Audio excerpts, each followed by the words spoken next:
All right, everybody ready for the best part of the best part of the conference? I know I am.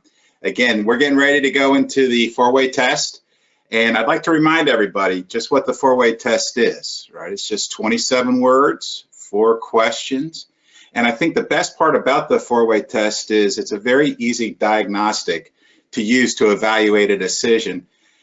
And I know a lot of Rotarians, we recite it typically at the beginning or end of any meeting, and sometimes we can kind of lose its power, right? Just by rotely, saying the 4 questions at the end of or at the beginning of every meeting. And I think this is, the really good opportunity just to see and I think really appreciate just how powerful this ethical tool that we have at our disposal is.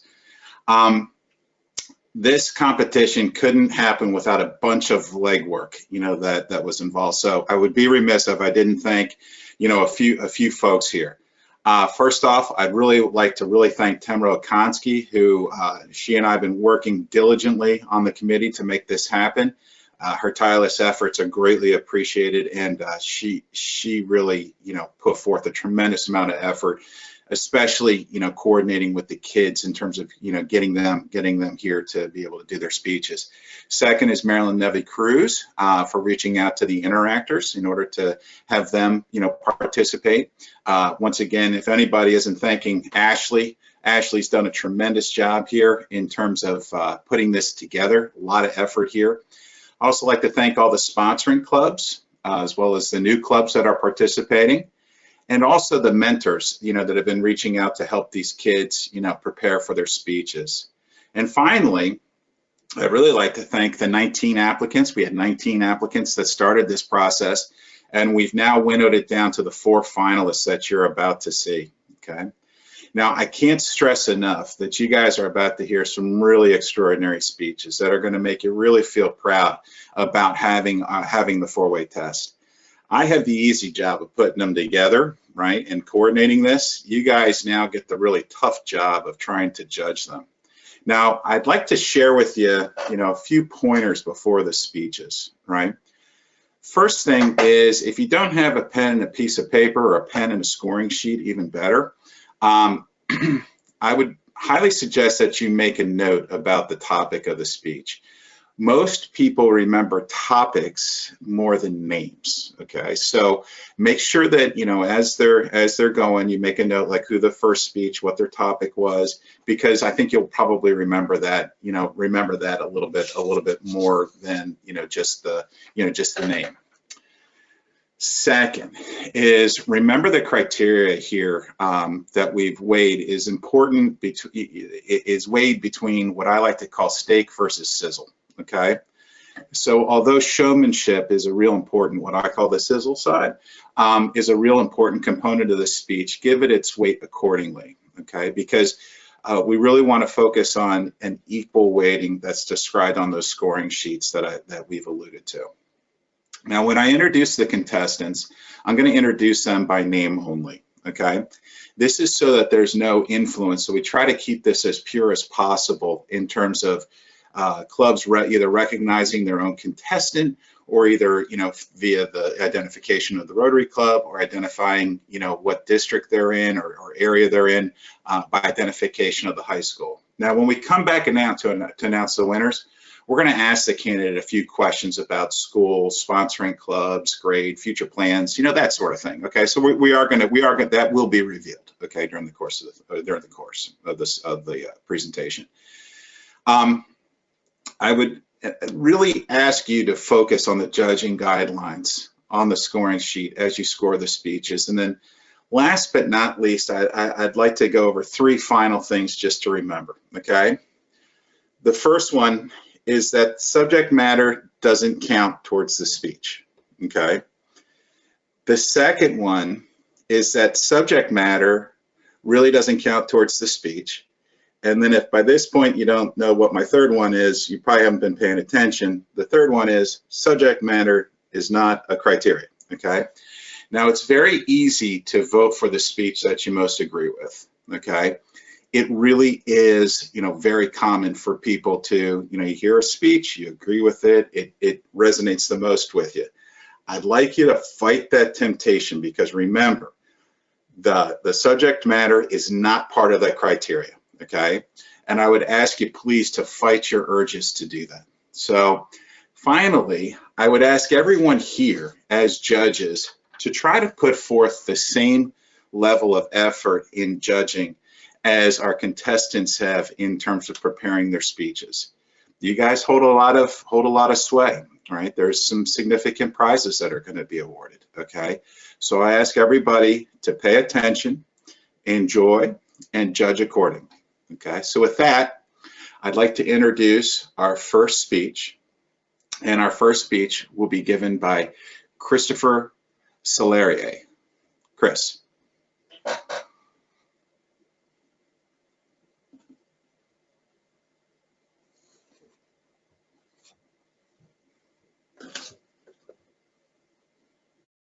Feel good? Can you guys see and hear me clearly? Just want to make sure we're good before we start. All right. Civil discourse is on life support. Let's talk about it. What do I mean when I say civil discourse? Well, simply put, I'm referring to the notion for two individuals to have an open dialogue on what I would call controversial topics or hot button issues. I say it's on life support because we aren't having these conversations.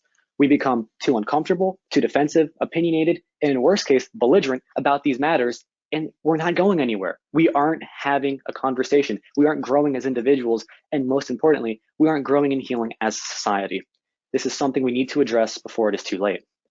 I'd like to present some anecdotal evidence that you all may be able to relate to. My parents are a prime example of this phenomenon. My mother is a little more liberal leaning in her ideologies, and my father a little more conservative. But normally they see eye to eye on a lot of matters. Of course, when it comes to some of these hot button issues like politics, society, economics, even religion, they don't always agree. Now, their civil discourse never devolves into argument. Instead, they tend to simply agree to disagree. This is great in a healthy marriage, as you may know. However, it prompted me to ask the question, well, why is this the case? Why is it that they aren't trying to understand where each other is coming from and instead simply backing down? So I took a step back to open my field of view to my greater society and environment around me to find an answer. Any teenager on the internet in this day and age can tell you about cancel culture, about people publicly feuding through the safety of their smartphones, tablets, or computers. I want to focus on a specific group of this internet subgenre known as echo chambers. What is that, you may ask? Well, these social media platforms give you the opportunity to create threads, forums, blog posts, where you express an opinion or an idea, and like-minded individuals can actively search that out. They can actively resonate with that idea.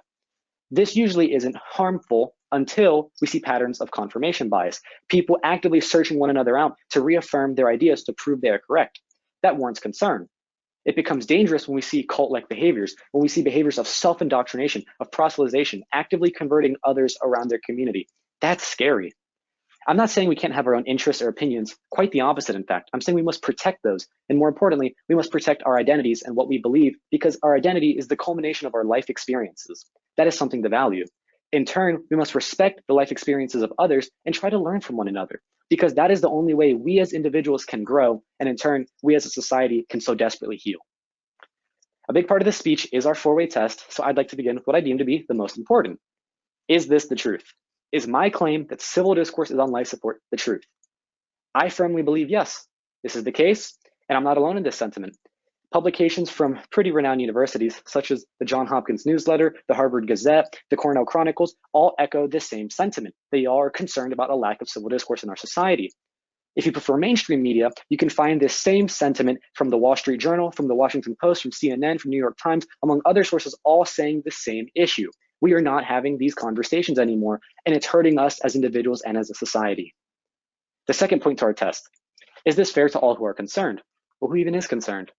I say everyone should be concerned. Why? Because if you ever had an idea, a notion, or a virtue you've expressed, that was your identity. That was your life experiences collectively speaking for you, and you should be willing to defend that. In turn, you should be willing to make an effort to be more empathetic to others' life experiences and understand them too. The third part of our test, will this foster goodwill and better friendships?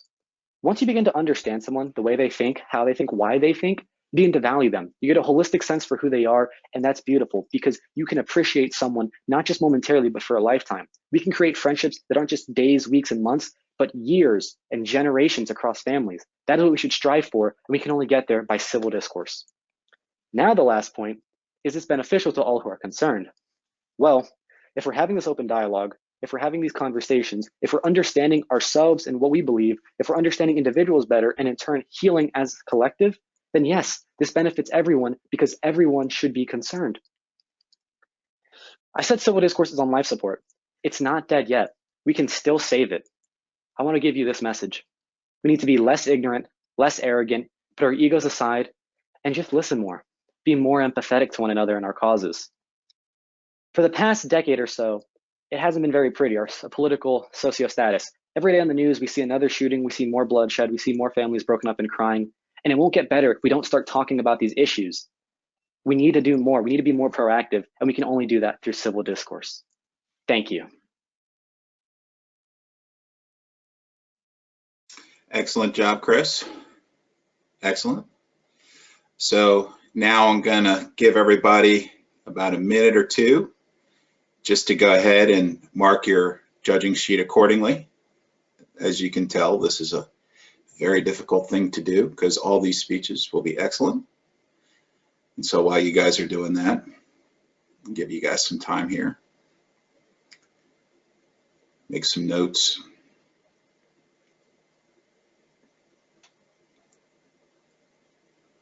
Encourage you to confront your confirmation bias by perhaps visiting a Lions Club meeting if you can tolerate it. I'm just joking. Excellent speech. Okay. So I hope everybody has been able to gather their thoughts. And with that, I'd like to introduce our second contestant, Fernando Jurado. Fernando, it's time for you to start.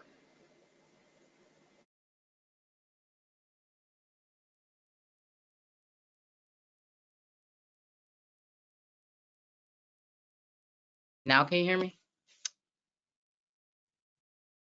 I can't forget. My mind won't let me. I'm reminded of when I least expect it, and every time I close my eyes, it's like I'm there again. I'm still that same scared, frightened little girl. I was only 14, and this isn't how I imagined it to happen, but we were drinking. I couldn't stand, let alone walk, so he threw me over his shoulders. Next thing I knew, I was face down, the room was spinning. I started to feel pain in places I've never felt pain before. I didn't say yes. I couldn't. I didn't fully understand what was going on, but I thought I loved him, so I let him go. As time progressed, I later realized that that night I was a victim of rape. This is one of the million stories told by rape victims. Yes, you heard me right, a million and more. Our social and cultural attitude has now shaped the idea that rape is prone to happen anywhere, that you can't be safe with anyone, friends, family, co-workers, a boyfriend, or a girlfriend. I spent numerous hours researching this topic. So today, with the help of the Rotary 4-way test, I'll be determining whether or not our society is aware of the rape culture we have created. Is it the truth? Is it the truth that we are now living in what scholars call a rape-prone society? Rape is defined as a personal crime, a crime where your own body is used as a weapon against you. Nowadays, we have classes on consent and healthy relationships. But yet alone this year, study shows that rape crimes amongst young people went up by 30% in the last 3 months. This happened because of the closure of health centers and schools due to the pandemic. And since rape is such a difficult crime to prove because it happens behind closed doors, in the US, 68% of these crimes never get reported, leaving 32% to have been reported. And out of 32%, an outstanding 6% will ever end up in a prison sentence. So with all the facts given, we can determine that it is the truth that we're living in a rape-prone society. And it makes us wonder, is it fair to all concerned? Is it fair that victims of sexual harassment have to deal with secondary victimization, where people question their integrity and truth instead of the perpetrators? This questioning happens because of common rape myths. Rape myths are false beliefs and ideas about rapists, rape victims, and sexual harassment. They're often made to create hostility towards the victim, bias criminal persecutions, and excuse sexual aggression. And with the myth that rape is usually done by a sexually frustrated man, it's hard to think or believe that rape could be committed by a woman. But in the US, the National Sexual Violence Research Center shows that 1 in 71 American men will be raped in their lifetime, and that 1 out of 16 men that attend high school or college will be sexually victimized. Sexual orientation also plays a big role in this matter because gay, bisexual, and transgender men are at a 50% higher risk of being raped. So no, it's not fair that we question whether or not the attack actually happened. So let's now discuss the social paradigm that surrounds rapes and if it will build goodwill and better friendships. Jessica, from the ABC Australia blog, talked about her experience as a rape and how people questioned her and said things to her such as, "At least you didn't die," or, "You know what, just walk it off. It's going to be better." She claims if she had better friends that would have helped her, she would not have gone through depression, those PTSD problems that she had, and it would have been way easier for her.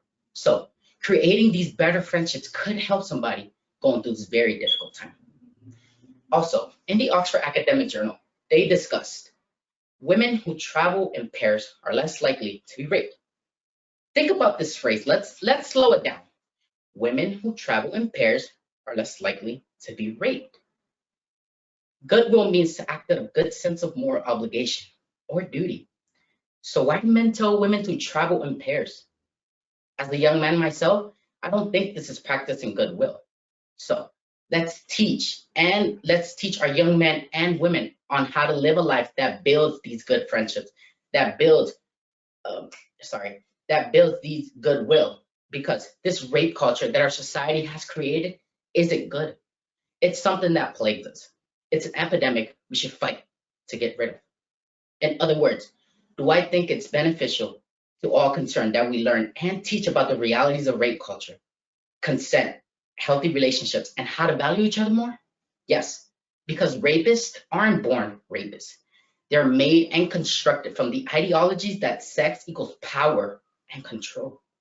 Hence, applying the rotary four-way test to whether or not our society is aware of the rape culture, I've come to the conclusion that no, we don't shun the matter. We just need to be more aware of the facts to perpetuate a rape-free world. So to answer simply, yes, our communities, schools, and society at large should use the rotary four-way test to bring awareness to rape culture. Thank you.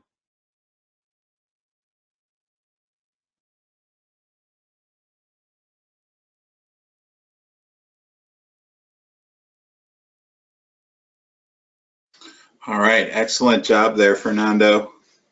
Again, you guys can see I have the easy job of just, coordinating and doing that sort of thing. You guys have the tough job of judging. And again, I would ask you guys, everyone here can see how much time and effort was put into, getting these speeches prepared and mastering them, and speaking, without reviewing notes and that sort of thing. And I just ask, as you guys deliberate, you try to echo the same effort that the contestants did in terms of preparing their speeches.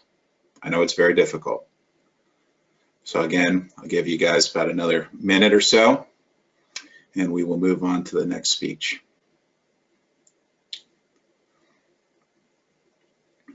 Also, as you guys are judging, if you guys want to get involved and perhaps, maybe your club didn't participate, I will be giving some thoughts as to how your club can participate in next year.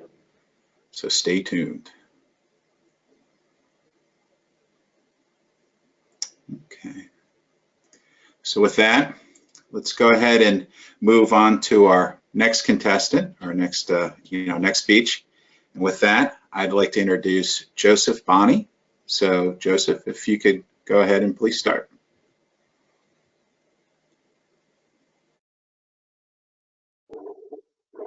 Can you hear me? Okay. On April 26, 1986, a nightmare became real, and it terrifies the world to this day. It will claim 4,000 lives, some of the victims suffering so terribly it would have been merciful to cut short their lives sooner with a bullet. What happened? Chernobyl. Many have heard of the reactor explosion and meltdown at the Chernobyl nuclear power plant. The fuel was not cooled or controlled sufficiently. The water surrounding the fuel boiled and caused the reactor to explode. The fuel itself got so hot that it melted and burned.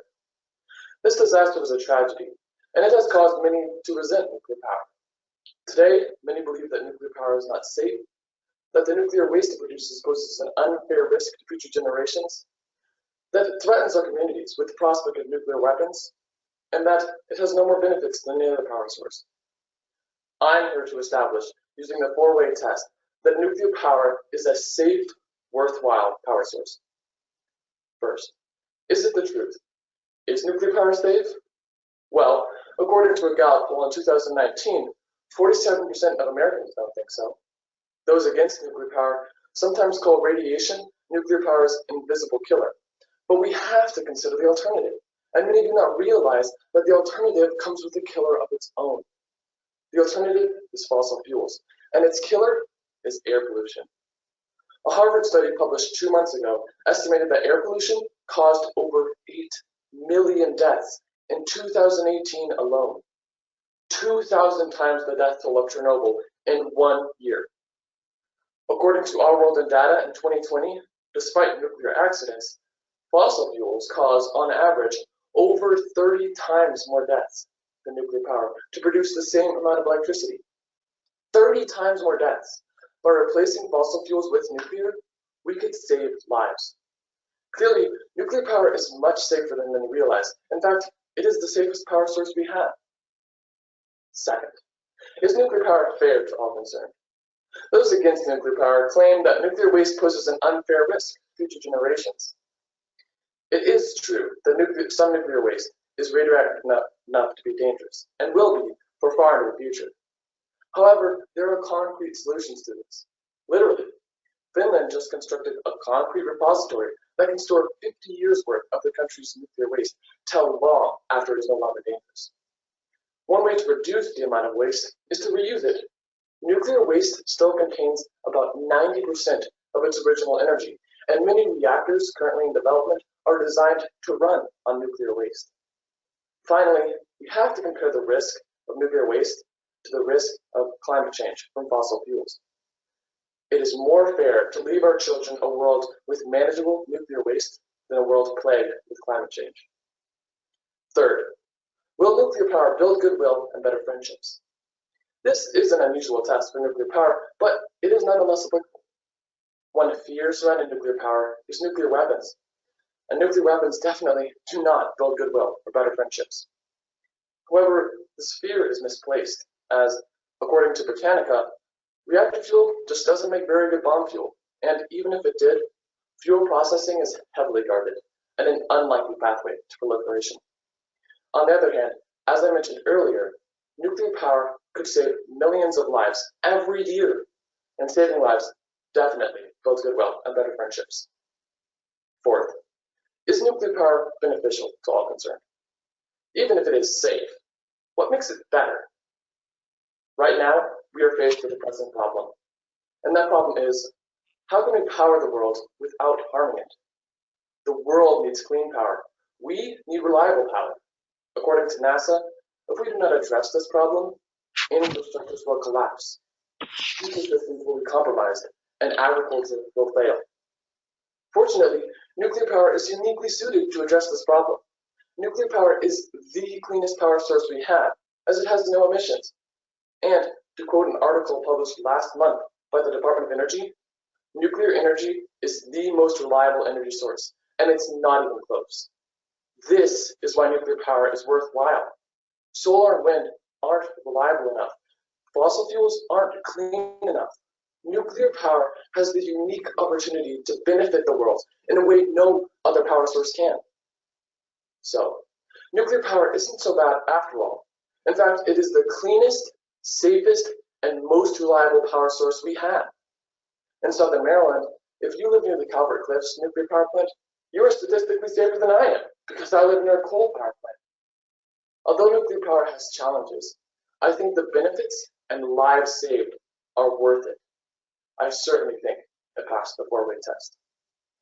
But what do we do? There is a Chinese proverb that says, one generation plants the trees, the next enjoys the shade. I like to say, one generation builds nuclear power plants, everyone enjoys clean, safe, reliable energy. Governments and companies should think long-term and consider nuclear in place of fossil fuels. But what do? We don't decide which power plants are built. But in a way, we do. Public opinion and government policy definitely have an effect on which power plants are built, and we definitely have an effect on public opinion and government policy. So, if given the opportunity, try to inform others of the reality. Nuclear power is shrouded in fear-driven myths, but we can use our most powerful tool, our voice, to help the truth shine through. Thank you.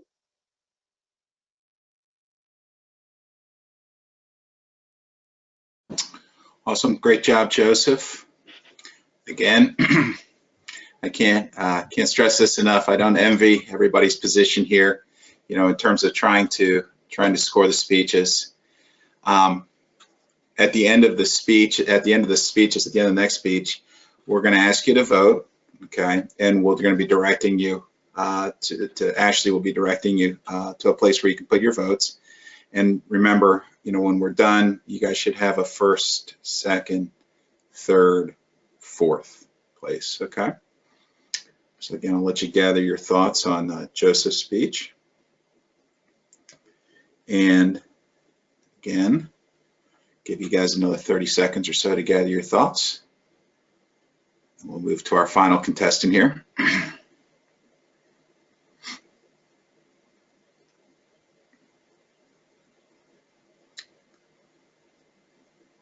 All right, so now that everybody hopefully is done completing their scoring, I'd like to introduce our fourth and final contestant. It's Nardos Kebede. Nardos, go ahead and start your speech.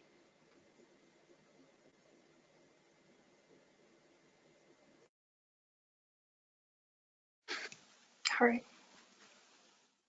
A few months ago, I did something that some might consider pretty radical. You ready for it? Okay, here goes. I deleted my Instagram account permanently. Now, I know what you're probably thinking. Why in the world would a teenage girl get rid of one of the most popular social media apps out there? And you're right. Instagram is a free platform that allows users to share photos and videos all across the web. But has it served its original purpose of connecting and bringing everyone together? Or has it just served to isolate us more than ever before? By using the four-way rotary test, we will be able to determine just that. First, is it the truth? Absolutely not. This is because many of the images uploaded onto Instagram are actually edited by filters or just downright photoshopped. This changes the complete nature of the photo by altering the way the person appears, the lighting, and the background. Celebrities like Kim Kardashian upload these kinds of photos on a regular basis, where it makes them appear to have a completely exaggerated hourglass body shape or perfectly symmetrical facial features. Now, portraying these kinds of edited images to young and impressionable girls leads them to believe the lie that they are not beautiful or that something must be wrong with them because they look nothing like those images. But it's not just young girls that are being deceived. Millions of Americans have actually reported feelings of depression and dissatisfaction with their lives and jobs after scrolling through Instagram a certain amount of time each day. This is because the kinds of images they came across only showed the highlights of people's lives, where people pose with their fancy homes, their cars, and their vacation getaways, which led them to believe the falsehood that everyone else is living an extraordinary and carefree life, and that they're the only ones dealing with day-to-day challenges, and this is certainly not true. Second, is it fair to all concerned? Once again, the answer is no. Many do not realize that Instagram is actually designed in such a way to get its consumers addicted to it. This is because its software includes features such as bottomless scrolling, tagging, and live updates that keep its consumers engaged on the app hours longer than they otherwise would. Because if they don't, they start to feel anxiety and experience the psychological phenomenon known as the fear of missing out, also known as FOMO. But it's not just them who feel this way. Many individuals who don't even have access to technological devices or to the internet also feel as though they are missing out and experience anxiety because they are literally unable to keep up with any of the posts being uploaded. And this is certainly not fair to them either. Third, will it build goodwill and better friendships? The answer is no. In fact, Instagram is actually known to encourage comparisons amongst individuals, which often sows the seeds for things like jealousy and rivalry. Psychologist Dr. Roberts actually concludes that MRI scans show our brains perceive and associate higher value to posts that have more likes than those that don't. Now, I don't know about you, but judging someone's worth based on the amount of likes they have doesn't seem to me to be very conducive of goodwill or better friendships. Not to mention the insane amount of cyberbullying that has increased on the app in recent years, where more and more people feel emboldened to comment nasty and derogatory things about someone's appearance underneath their posts. And this is not good for goodwill or better friendships either. And lastly, will it be beneficial to all concerned? No, it won't. While it will certainly benefit Instagram influencers and advertisers, even getting them up to $1 million per post, it will come at the high cost of the consumers themselves. It will come at the cost of the consumers' hard-earned money, where people's dollars are ripped off through false advertisements and inaccurately described products. It may come in the form of people's valuable time, where an estimated average of 6 to 10 hours a day are wasted on Instagram alone. Think of all that you could do with that time. You could catch up on some sleep, learn a new language, catch up on a book. The opportunities are endless. Not to mention that Instagram may actually be making our society more superficial by having us focus on the external rather than the internal. Now, to be clear, I'm not proposing that you delete your Instagram account like I did, but I do believe that we can all benefit from being more mindful of our Instagram usage and enabling ourselves to take a step back whenever we feel as though the app is negatively affecting the way we view ourselves or the way we view others. Because remember, it's supposed to be a tool used to connect us, not isolate us. Thank you.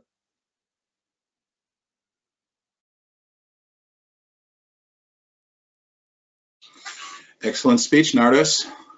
All right, so I was just checking my Instagram account as you were at the end there, so I apologize if I came on late. I'm just kidding. So with that, everybody should be finalizing their tallying, and you're going to be asked to go ahead and vote, which is the hard part. Once again, I do not envy your guys' decision because I think we can agree that those were 4 excellent speeches. So what will happen is Ashley's going to be sharing with you where to go vote. And if you could, try to finalize who your first, second, third, and fourth place contestants are. And once again, let me just kind of go through them real quick. You had Chris, who started us off with a discussion about civil discourse. Then it was Fernando, who discussed rape culture. Then we had Joe, who discussed nuclear power. And then last but not least, we had Nardos, who discussed Instagram, social media, that sort of thing. Okay, so again, if you guys could formulate in your mind what your first, second, third, and fourth are, that'd be great. And then Ashley, is there any way you can tell them where to go? Absolutely. So you can see a short URL on your screen, and you also see a QR code that we now are all too familiar with thanks to restaurants and online menus. So you can either open a browser and type bit.ly/7624WT, or you can pull out your phone and scan that QR code. We will end the voting at 12:47, so that gives you 10 minutes to go ahead and do that. When you go to that screen, you're going to see something that looks like this. It's a quick Google form. As you can see, you're just going to choose one person for first, one person for second, one person for third, and one person for fourth.